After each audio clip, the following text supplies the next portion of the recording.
Hello guys, very good morning. ಎಲ್ಲರೂ ಹೇಗಿದ್ದೀರಾ? I hope ಎಲ್ಲರೂ ಚೆನ್ನಾಗಿದ್ದೀರಾ ಅಂತ ಅನ್ಕೊಂಡಿದ್ದೀನಿ. ಸೊ ಇವತ್ತು ಆ್ಯಕ್ಚುಲಿ ಸಂಡೇ ಹಾಸನಗೆ ಹೊರಟಿದ್ದೀನಿ MRI ಸ್ಕ್ಯಾನ್.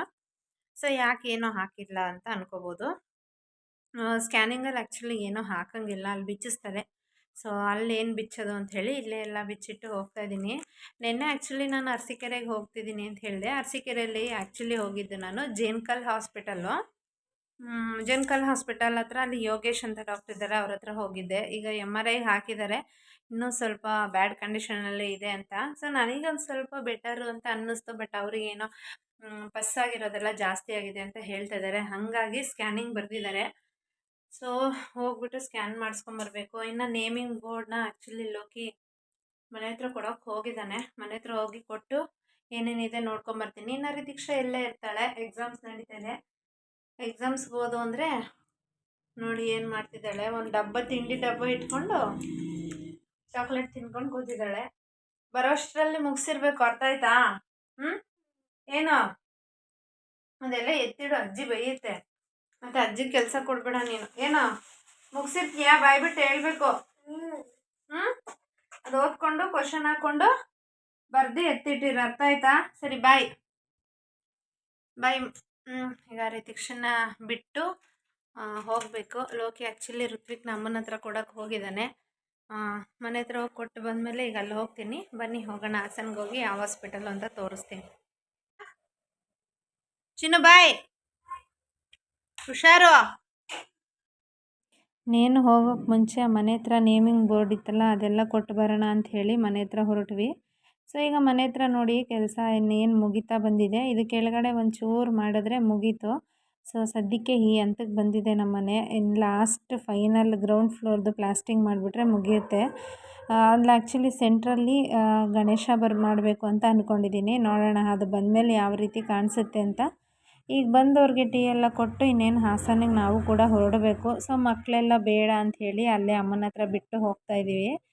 ಲಾಸ್ಟಲ್ಲಿ ಇನ್ನೇನಪ್ಪ ಅಂದರೆ ನೋಡಿ, ಫುಲ್ ಫೈನಲ್ ಈ ಥರ ಡಿಸೈನ್ ಬಂದಿದೆ. ಸೊ ಹಾಗೆ ಕೆಳಗಡೆ ಮನೆಯಲ್ಲೂ ಕೂಡ ನೋಡ್ತಾ ಇದ್ರೆ ಇನ್ನೇನು ಅವರು ಕೂಡ ಪೇಂಟ್ ಒಳಗಡೆ ಸ್ಟಾರ್ಟ್ ಮಾಡಿದ್ದಾರೆ. ಪೇಂಟ್ ಕೆಲಸ ಬಂದಿದೆ. ಎಲ್ಲ ಮನೆಗೂ ಒಂದು ಮಟ್ಟ ಹೊಡೆದಿದ್ದಾರೆ. ಅವ್ರು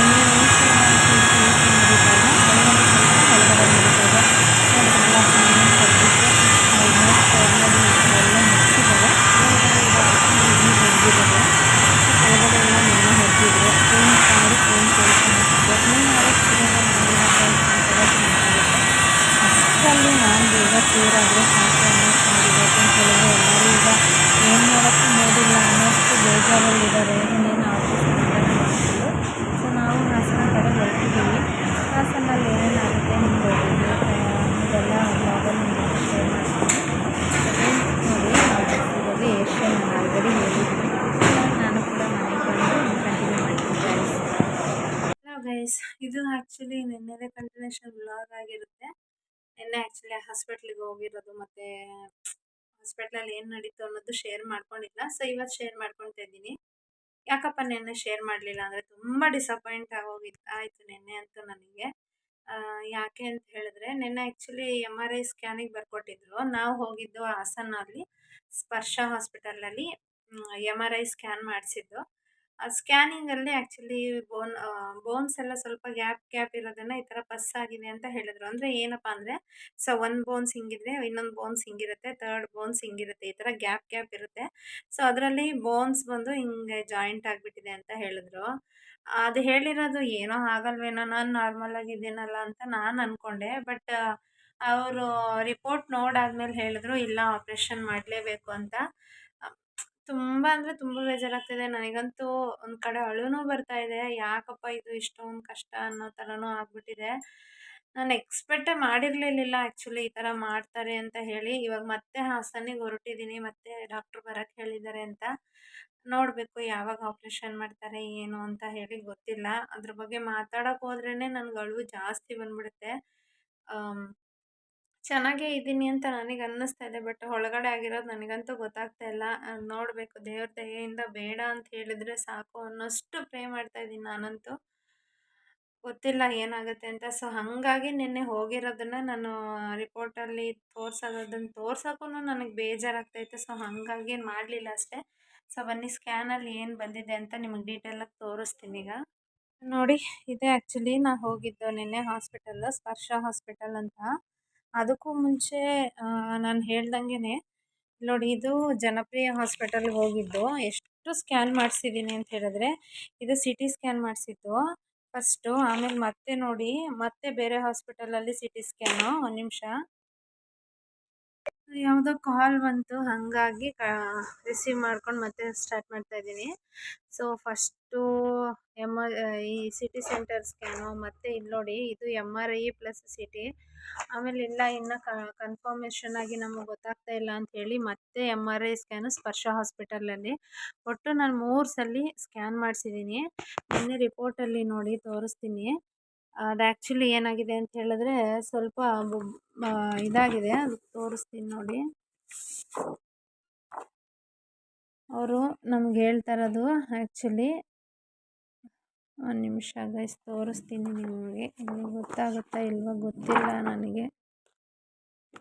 ಸೊ ಇಲ್ಲಿದೆ ನೋಡಿ ಕರೆಕ್ಟಾಗಿ. ಇಲ್ಲಿ ಇಷ್ಟಿಷ್ಟು ಗ್ಯಾಪ್ ಇರಬೇಕಂತೆ, ಒಂದೊಂದು ಬೋನ್ಸಲ್ಲೂ ಇಷ್ಟಿಷ್ಟು ಗ್ಯಾಪ್ ಇರಬೇಕು. ಬಟ್ ಈ ಬೋನ್ಸು ಹಿಂಗೆ ಇದಾಗಿಬಿಟ್ಟಿದೆ ಅಂತೆ, ಪಸ್ಸಾಗಿದೆ. ಅಂದರೆ ಹಿಂಗೆ ಬಿದ್ದಲ್ಲ, ನಾನು ಹಿಂಗೆ ಕಚ್ಕೊಂಡಿದ್ದೆ. ಸೊ ಈಗ ಈ ಬೋನ್ಸಲ್ಲಿ ಅವರು ಈ ಬೋನ್ಸ್ನ ಓಪನ್ ಮಾಡಿ ಇಲ್ಲಿ ಇಂಜೆಕ್ಟ್ ಕೊಟ್ಟು, ಮತ್ತು ಏನಾದರೂ ಸಿಮೆಂಟ್ ಆಗಲಿ, ಫಸ್ಟು ಸಿಮೆಂಟ್ ಹಾಕ್ತಾರಂತೆ. ಸಿಮೆಂಟಲ್ಲಿ ಕ್ಯೂರ್ ಅದಾಗಲಿಲ್ಲ ಅಂತ ಹೇಳಿದ್ರೆ ಸ್ಕ್ರೂ ಹಾಕ್ತೀನಿ ಅಂತ ಹೇಳಿದ್ದಾರೆ. ಇನ್ನೊಂದು ಸ್ಕ್ಯಾನಲ್ಲೂ ಅಷ್ಟೇ, ಇದರಲ್ಲೂ ಕ್ಲಿಯರಾಗಿ ಕೊಟ್ಟಿದ್ದಾರೆ. ಸೊ ಇಲ್ಲಿ ನೋಡ್ಬೋದು ನಂಬರ್ 10 ಈ ಬೋನ್ಸು ಸ್ವಲ್ಪ ಹಿಂಗೆ ಡ್ಯಾಮೇಜ್ ಆಗಿದೆ ಅಂತ ಹೇಳಿದ್ದಾರೆ. ಇದೇ ಆ್ಯಕ್ಚುಲಿ ಇವಾಗ ಇದನ್ನು ಓಪನ್ ಮಾಡಬೇಕು. ಇಲ್ಲೇನು ಗ್ಯಾಪ್ ಇದೆ ಅಷ್ಟೇ ಗ್ಯಾಪು. ಇದು ಓಪನ್ ಮಾಡಿ ಇದನ್ನು ಹಿಂಗೆ ತಗೊಂಡು, ಸೊ ಇದನ್ನು ಹಿಂಗೆ ಓಪನ್ ಮಾಡಬೇಕು. ಹಾಗಾಗಿ ಆಪ್ರೇಷನ್ ಬೇಕು ಅಂತ ಹೇಳಿದ್ದಾರೆ. ನೋಡಿದ್ರಲ್ಲ ಗೈಸ್, ಹಿಂಗಾಗಿದೆ ನನ್ನ ಕತೆ. ಹಿಂಗಾಗುತ್ತೆ ಅಂತ ನಾನು ಅಂದ್ಕೊಂಡಿರಲಿಲ್ಲ. ಬಟ್ ಈಗಲೂ ದೇವ್ರ ಮೇಲೆ ಭಾರ ಹಾಕಿ ಹೋಗ್ತಾ ಇದ್ದೀನಿ. ಸದ್ಯಕ್ಕೆ ಅದು ಟ್ರೀಟ್ಮೆಂಟಲ್ಲೇ ಆದರೆ ಸಾಕಪ್ಪ ಅನ್ನೋಷ್ಟು ಇದೆ. ಗೊತ್ತಿಲ್ಲ ನನಗೆ. 90% ಸರ್ಜರಿ ನೀಡ್ ಅಂತ ಹೇಳಿದ್ದಾರೆ. ದೇವರ ಆಶೀರ್ವಾದ.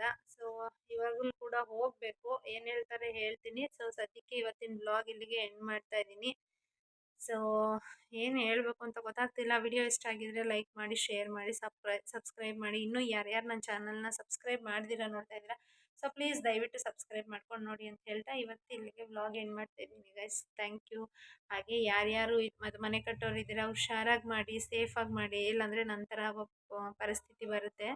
ನಮ್ಮ ಕೈಯಾರ ನಾವೇ ಮಾಡ್ಕೊಂಡ್ವಿ ಅನ್ನೋಷ್ಟು ಬರುತ್ತೆ. ಬಟ್ ಇನ್ನೊಂದೇನಪ್ಪ ಅಂತ ಹೇಳಿದ್ರೆ, ಯಾರೂ ಬೇಕು ಅಂತ ಮಾಡ್ಕೊಳಲ್ಲ, ಮಿಸ್ ಆಗಿ ಹಣೆ ಬರಕ್ಕೆ ಹೊಣೆಯಾರು ಅನ್ನೋ ಥರ ಆಗಿದೆ. ಸೊ ಕೇರ್ಫುಲ್ಲಾಗಿ ಮಾಡಿ ಆದಷ್ಟು ಅಂತ ಹೇಳ್ತಾ ವ್ಲಾಗ್ ಎಂಡ್ ಮಾಡ್ತಾ ಇದ್ದೀನಿ. Thank you.